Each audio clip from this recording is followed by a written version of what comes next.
प्रिय प्रतियोगियों, स्वागत है आपका पुष्पोम एजुकेशन में। प्रतियोगियों, हम हिंदी विषय से नेट जेआरएफ का पाठ्यक्रम देख रहे हैं और एक एक करके पूरा पढ़ते जा रहे हैं। हम 7वीं यूनिट को देख रहे हैं। नेट जेआरएफ में जो परीक्षा का जो पाठ्यक्रम है हिंदी विषय का और सहायक आचार्य, ये दोनों के लिए कक्षाएं महत्वपूर्ण हैं। जो नेट जेआरएफ का जो 7वां यूनिट है, 7वीं यूनिट में जो कहानियाँ लगी हुई हैं उन कहानियों को हम देख रहे हैं एक एक करके। अब तक हम लोग 3 कहानियों को पढ़ चुके हैं। एक कानों में कंगना, दूसरी कहानी हम लोगों ने परिंदे पढ़ा था और तीसरी चीफ की दावत पढ़ी है। अब हम चौथी कहानी पे आएंगे। चौथी कहानी हम लाल पान की बेगम पढ़ेंगे। तो ये जो आज की कक्षा है और ये जो कहानियों का क्रम चल रहा है, ये जो सहायक आचार्य के का पाठ्यक्रम है, ये कहानियाँ उनमें भी लगी हुई हैं। तो ये सहायक आचार्य की परीक्षा की तैयारी करने वाले विद्यार्थियों या प्रतियोगियों के लिए भी उतनी ही महत्वपूर्ण है और नेट जेआरएफ की परीक्षा की तैयारी करने वाले विद्यार्थियों के लिए भी अति महत्वपूर्ण है। तो अब तक जितनी कहानियाँ पढ़ाई जा चुकी हैं, यदि आपने वीडियो को नहीं देखा है तो आप जा कर के वीडियो को देखेंगे। पूरी प्लेलिस्ट में सारी कहानियाँ लगी हुई हैं। आप प्लेलिस्ट में जा कर के पूरी कहानियों का अध्ययन कर सकते हैं, नोट्स बना सकते हैं। और यदि अब तक चैनल को आपने सब्सक्राइब नहीं किया है तो आप चैनल को सब्सक्राइब कर लीजिए और बेल आइकन को प्रेस कर लीजिए, जिससे कि जो भी वीडियो जो पब्लिश होती है या जो भी कक्षाएं आपको दी जाती हैं उसका नोटिफिकेशन आपको तुरंत मिल जाए और आप अपनी तैयारी अच्छे से कर पाएँ। वीडियो को लाइक किया कीजिए। जितने लोग भी वीडियो वॉच करते हैं, वीडियो को लाइक ज़रूर किया कीजिए और वीडियो पे कमेंट भी दिया कीजिए, ताकि हमारा भी मनोबल बढ़ता रहे और हम आपके लिए और ज़्यादा अच्छे कंटेंट लेके आएँ और ज़्यादा अच्छे से आपको पढ़ा सके, ताकि आपका सिलेक्शन सुनिश्चित हो। और हमारे जैसा कि आपको जानकारी मिल ही चुकी होगी कि हमारे ऑनलाइन बैच के साथ साथ ऑफलाइन बैच में भी क्लासेस शुरू हो गए हैं। 15 मई से ही क्लासेस चल रहे हैं। ऑनलाइन कक्षाएं भी चल रही हैं पेड, और ऑफलाइन भी पेड कक्षाएं चल रही हैं। यदि आप हमारे पेड बैच से जुड़ना चाहते हैं तो आप हमारे इस नंबर पे संपर्क कर सकते हैं हमसे। 81 15 20 78 27, ये हमारा व्हाट्सअप नंबर है। ये संस्थान का व्हाट्सअप नंबर है। संस्थान के इस व्हाट्सअप नंबर पे आप मैसेज करके जो भी जानकारी आपको कोर्स से संबंधित या फीस से संबंधित या फिर पते से संबंधित कोई भी जानकारी यदि आपको लेनी है तो आप इस नंबर पे मैसेज करके वो सारी जानकारी प्राप्त कर सकते हैं और हमसे जुड़ सकते हैं और अपनी तैयारी को एक नया आयाम दे सकते हैं, एक नया रूप दे सकते हैं, नए ढंग से, नए तरीके से और बड़े गहराई से, बहुत गहन विश्लेषण के साथ हम लोग तैयारी करेंगे, ताकि इस बार जिन लोगों ने भी इस परीक्षा में जो भी बैठ रहे हैं, नेट जेआरएफ की परीक्षा में या सहायक आचार्य की परीक्षा में या फिर टीजीटी पीजीटी, किसी भी स्टेट की हिंदी विषय से जो भी परीक्षाएं होती हैं किसी भी स्टेट की, उस परीक्षा में यदि वो बैठ रहे हैं तो उनको उनकी जो सफलता है वो सुनिश्चित हो। इसके लिए आप हमारे चैनल से जुड़ें और आप मन लगा करके हमारे वीडियोज़ का या हमारे क्लासेस का नियमित अध्ययन करें, नोट्स बनाएं। इससे आपकी तैयारी अच्छी हो जाएगी। अब हम चलते हैं आगे कहानी पे। कहानी कौन सी पढ़ रहे हैं हम लोग? लाल पान की बेगम। अब तक हम लोगों ने कानों में कंगना, चीफ की दावत, परिंदे कहानी को पढ़ा और कल हमने आकाशदीप कहानी पढ़ी। यानी कि अब तक 4 कहानियाँ हम लोगों ने पढ़ लिया है। आज हम 5वीं कहानी को देखेंगे। 5वीं कहानी ये लाल पान की बेगम। लाल पान की बेगम कहानी एक आंचलिक कहानी है। कैसी कहानी है ये? आंचलिक कहानी है और इस आंचलिक कहानी को हम पढ़ेंगे। सबसे पहले हम देखेंगे कि लाल पान की बेगम कहानी के रचनाकार कौन हैं। तो रचनाकार हैं फणीश्वर नाथ रेणु और इनका समय रहा है, इनका जन्म 1921 ईस्वी में हुआ और इनकी मृत्यु 1977 ईस्वी में हुई। ये फणीश्वर नाथ रेणु हैं और लाल पान की बेगम कहानी के रचनाकार। और फणीश्वर नाथ रेणु का जो जन्म है, जन्म इनका 1921 में और मृत्यु 1977 ईस्वी में हुआ। इस कहानी का जो रचनाकाल है, कहानी का रचनाकाल 1957 ईस्वी है। 1957 ईस्वी में ये कहानी लिखी जाती है और प्रकाशित होती है। रेणु जी के जो अन्य कहानियाँ हैं, यानी रेणु जी के जो प्रमुख कहानी संग्रह हैं, हम उनको भी देख लेते हैं।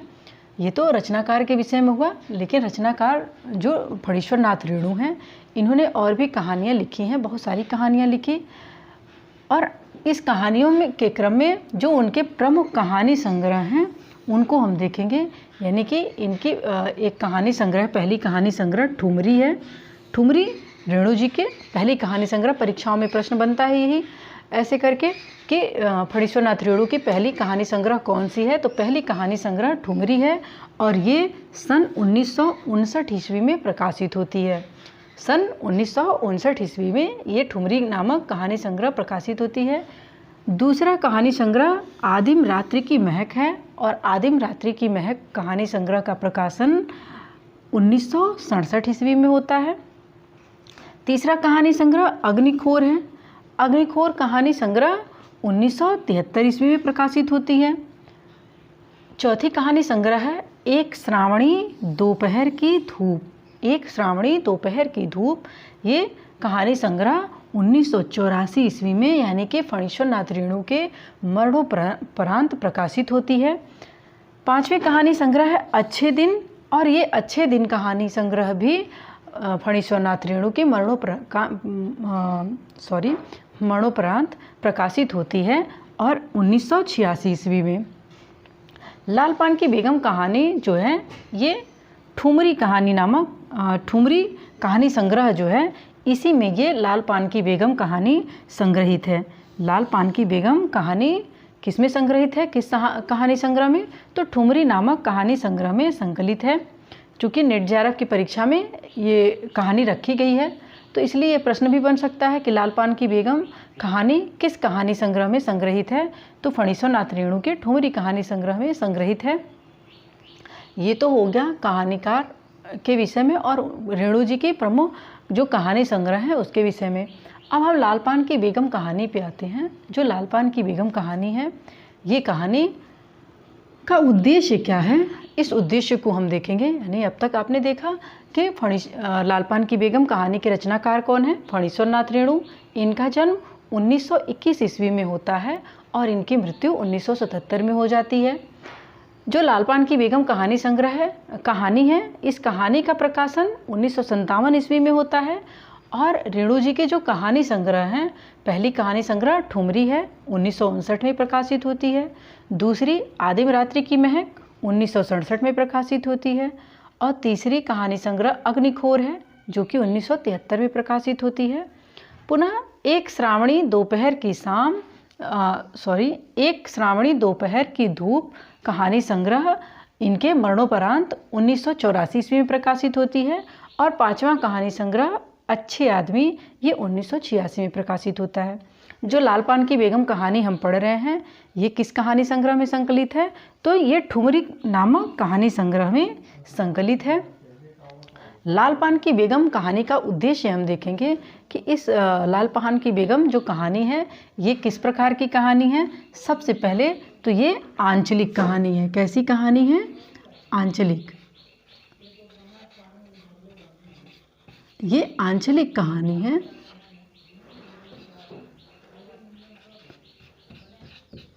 ये कैसी कहानी है? ये आंचलिक कहानी है लाल पान की बेगम। और इसका उद्देश्य क्या है? इसका उद्देश्य कहानी का कि इस कहानी में नारी सशक्तिकरण का चित्रण किया गया है। लाल पान की बेगम के माध्यम से नारी सशक्तिकरण का चित्रण किया गया है। दूसरा उद्देश्य है नारी आत्मसम्मान एवं स्वाभिमान की भावना को उजागर करना। यानी कि नारी में जो स्त्री है, स्त्री में आत्मसम्मान की जो भावना होती है या स्वाभिमान की जो भावना होती है, उस भावना को उजागर करना भी इस कहानी का उद्देश्य है। पुनः तीसरा उद्देश्य क्या है? गांवों में महिलाओं के मध्य होने वाले हंसी मजाक का जीवंत चित्रण करना।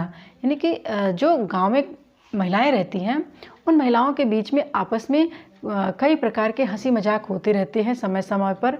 कभी शादी ब्याह में, कभी तीज त्योहारों पे, तो कभी मेले ठेले में, कभी ऐसे ही पड़ोसियों के साथ बैठ के गप्पे मारने में भी इनके बीच जो हंसी मजाक होती रहती हैं, जो नोक झोंक होती रहती है, उसका जीवन चित्रण किया गया है। और पति पत्नी के मध्य होने वाले खट्टी मीठी नोक झोंक का भी चित्रण किया गया है। क्या होता है, जो गृहस्थ लोग होते हैं या जो शादीशुदा व्यक्ति होते हैं वो अक्सर छोटे मोटे झगड़े कर ही लेते हैं। तो उस छोटे मोटे झगड़े का चित्रण भी इस कहानी में किया गया है कि किस तरह पति पत्नी के मध्य खट्टी मीठी नोक झोंक चलती रहती है और पुनः पत्नी पत्नी के बीच प्रेम की भावना भी प्रवाहित होती रहती है।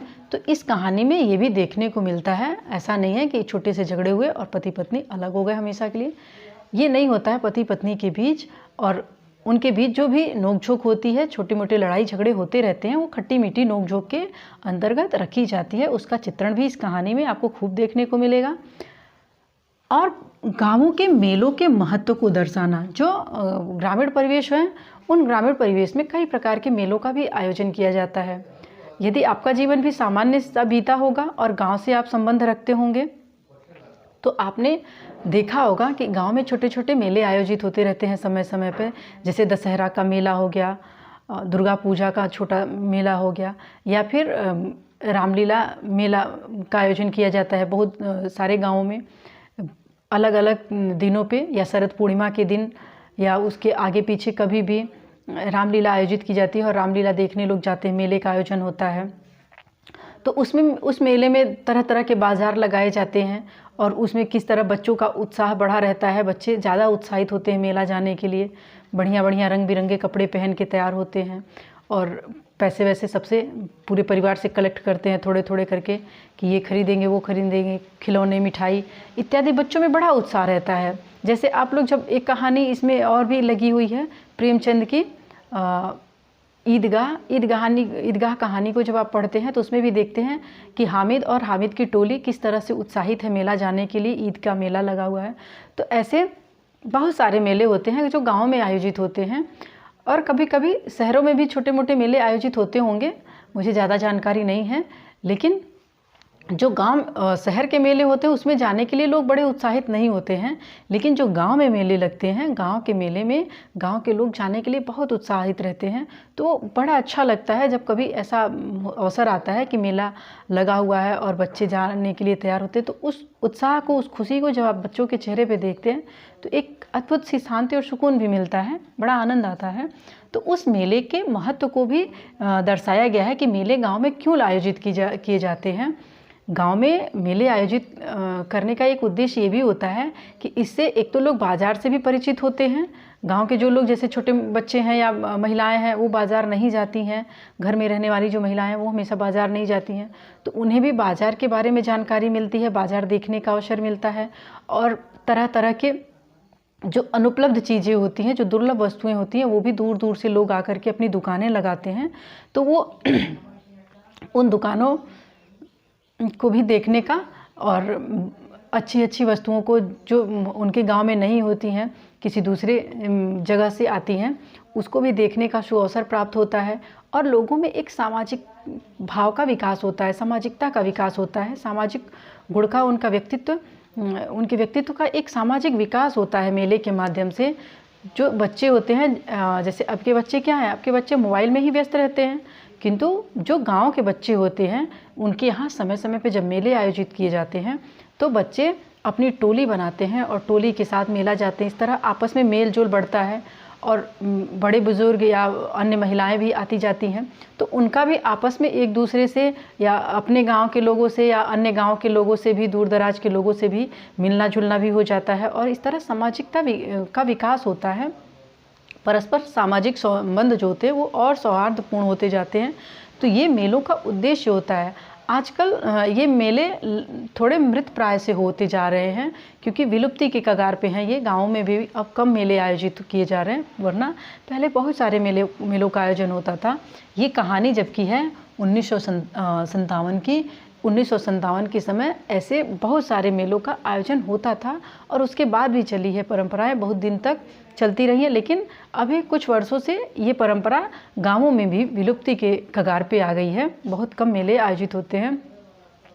तो ये इस कहानी का उद्देश्य यह भी है कि आंचलिक परिवेश जो है, जो ग्रामीण परिवेश है उस ग्रामीण परिवेश के परिवेश को जीवंत रूप में चित्रित करना इस कहानी का और इस कहानीकार का उद्देश्य रहा है। तो ये कहानी लिखी गई है। अब हम उद्देश्यों पे तो चर्चा हो चुकी, अब हम देखेंगे कि जो लाल पान की बेगम कहानी है, इस कहानी के प्रमुख पात्र कौन कौन से हैं। तो इसमें जो प्रमुख पात्र हैं, सबसे पहले पात्रा जो है वो बिरजू की माँ है।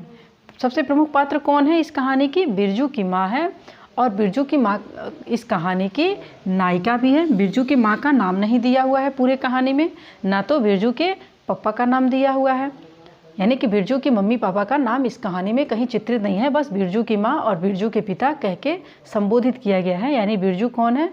बिरजू बिरजू की माँ और बिरजू के पिता का पुत्र है, अपने माता पिता का पुत्र है।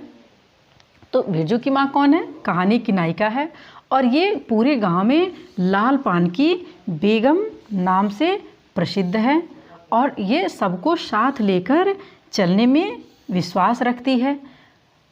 पल में ही रूठती है और पल में ही मान जाती है। यानी इसका स्वभाव कैसा है? बहुत ही सरल स्वभाव है, बहुत ही सरल स्वभाव की है और कभी कभी सख्त भी हो जाती है, क्योंकि ये कहानी की नायिका है और गांव में लाल पान की बेगम नाम से प्रसिद्ध है। इस कहानी का नाम अक्सर पूछ देता है कि इस कहानी का नाम लाल पान की बेगम क्यों रखा गया।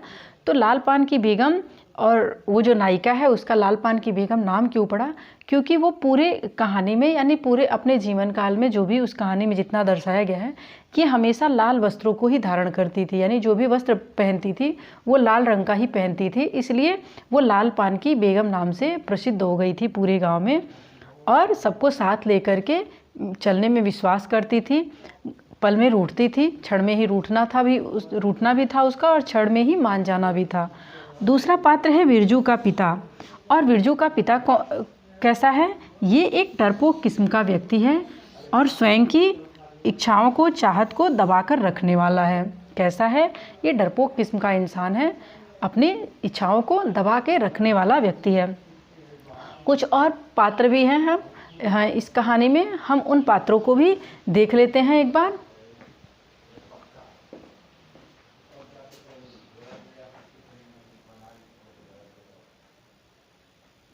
अब बिरजू की माँ और बिरजू के पिता के बाद जो इस कहानी में पात्र हैं वो हैं बिरजू और चंपिया। ये बिरजू और चंपिया कौन है? भाई बहन हैं और इन्हीं के माता पिता हैं बिरजू की माँ या लाल पान की बेगम और बिरजू के पिता। और एक चौथा पात्र है जंगी की पतोहू। जंगी की पतोहू एक विवाहित स्त्री है जो बिरजू की माँ से नहीं डरती है। यानी कि बिरजू की माँ का जो व्यक्तित्व है इस कहानी में वो लीडरशिप वाला है, लेकिन उससे भी ये जंगी की पतोहू नहीं डरती है। इस बार नेट की परीक्षा में ये प्रश्न भी शायद पूछा था कि टीसन वाली जो बिरजू की माँ है, टीसन वाली कह के किसको बुलाती है? तो ये टीसन वाली के नाम से इसी को बुलाती है। किसको? जंगी की पतोहू को। आप लोग ऐसे लिख लेंगे यहाँ पे टीसन वाली, तो आपको याद रहेगा टीसन वाली के नाम से किसको बुलाती है बिरजू की माँ? इसी जंगी की पतोहू को। और एक पात्र इस कहानी में मखनी बुआ है, एक और पात्र सुनरी है, ये भी गांव की एक स्त्री है। ये कौन है? ये सारे कहानी के पात्र हो गए। बिरजू की माँ, बिरजू के पिता, बिरजू और चंपिया, जंगी की पतोहू, मखनी बुआ, सुनरी, ये सब इस कहानी के प्रमुख पात्र हैं। अब हम कहानी का सारांश देखेंगे कि इस कहानी का सारांश क्या है, यानी कि जो कथा कही गई है लाल पान की बेगम में, ये कथा कैसी है। ये एक ऐसी कहानी है जिसमें इस कहानी की नायिका जो है बिरजू की माँ, वो इस कहानी में सारे मतलब पूरे गांव में अपने लाल पान की बेगम नाम से प्रसिद्ध है, क्योंकि ये लाल रंग के ही वस्त्र हमेशा धारण करती थी, इसलिए इसका लाल पान की बेगम नाम पड़ गया था और इसी नाम से ये पूरे गांव में प्रसिद्ध थी। जो इसके पड़ोसन थी, यानी कि ये अपने पड़ोसन जंगी की पतोहू एक गांव की वो भी नवविवाहिता स्त्री थी और उस जंगी की पतोहू से इसकी नहीं बनती थी। जंगी की पतोहू जो थी काफ़ी मोजोर टाइप की वो भी थी और इसके बिरजू की माँ से डरती नहीं थी, यानी कि लाल पान की बेगम से नहीं डरती थी और हमेशा उसको ताने कसा करती थी तरह तरह के। जब भी पनघट पे जाती थी पानी भरने तो भी इसको तरह तरह के ताने कसती रहती थी और बिरजू की माँ इसी कारण से उसको टीसन वाली नाम से पुकारती थी। ये इस कहानी में यानी कि जो भी जैसे पनघट पे जब सुबह सुबह ये लोग पानी भरने जाती थी, महिलाएं जाती हैं, तो उस समय जो उनके बीच हंसी मजाक या छोटी मोटी नोक झोंक, हंसी ठिठोल जो भी होती है, उसका जीवन चित्रण किया गया इस कहानी में। एक बार गांव में मेला लगता है तो गांव में के मेले में बिरजू की माँ की इच्छा होती है कि मैं मेले में जाऊंगी, तो बिरजू के पिता से कहती है। बिरजू का पिता जो है वो बैलगाड़ी लेकर के आता है पूरे परिवार को मेला दिखाने के लिए, ले जाने के लिए। तो ये बिरजू की माँ जब जा रही होती है तो देखती है कि रास्ते में ये जंगी की पतोहू रो रही थी। तो वो उसके अंदर मतलब इन दोनों के बीच कैसा संबंध था, कड़वाहट भरा संबंध था, लेकिन उस संबंध में भी कहीं न कहीं एक गांव के या बिरजू की माँ जो है उसका जो व्यक्तित्व है, जो पूरे गांव को एक साथ लेके चलने का है, वो उजागर होता है और संबंध की एक मधुरता दिखाई पड़ती है कि उस परिवेश में रहते हुए भी, इस तरह के व्यवहार करते हुए भी लोगों के मन में कहीं न कहीं प्रेम का अंकुर प्रस्फुटित होता रहता है। तो उसी प्रेम का अंकुरण होता है और वो पूछती है कि तुम क्यों रो रही हो, तो बताती है कि किसी कारण की वजह से मेले में वो नहीं जा पाती है। फिर वो उसको पुचकार करके, दुलार करके जंगी की पतोहू को भी अपनी बैलगाड़ी में बिठा लेती है और अपने साथ मेला दिखाने ले जाती है। और फिर धीरे धीरे यानी कि जो उसके व्यक्तित्व का जो प्रभाव पूरे गांव पर था किंतु जंगी की पतोहू के ऊपर नहीं पड़ता था, वो एक बार अपने उस प्रभावशाली व्यक्तित्व को स्थापित करने में पुनः कामयाब हो जाती है और जंगी की पतोहू के लिए भी वह एक बार फिर से लाल पान की बेगम बन जाती है और गाड़ी में जाते जाते एक मीठी नींद में दोनों सो जाती हैं। तो ये कहानी यहीं पे ख़त्म हो जाती है। मेले में जाते हैं लोग, मेला घूम के आ जाते हैं। तो यही बस इस कहानी में यही चित्रण किया गया, यानी कि कहानी का उद्देश्य क्या है कि कहानी में जो आंचलिक परिवेश है उसी को दर्शाना, गांव के मेले को दर्शाना और नारी का जो आत्मसम्मान है, जो स्वाभिमान है, उसको चित्रित करना, नारी सशक्तिकरण की बात करना, ये इस कहानी का उद्देश्य रहा है। तो ये एक ग्रामीण परिवेश की कहानी थी और आप लोगों ने कहानी के सारांश के माध्यम से पूरी कहानी को समझ लिया कि इसमें पढ़ने के लिए बहुत ज़्यादा कुछ नहीं है। ये जो मुख्य बातें हैं वो सारी आपको बता दी गई, यानी कि परीक्षा के दृष्टिकोण से जो भी महत्वपूर्ण तथ्य रहे बस यही है।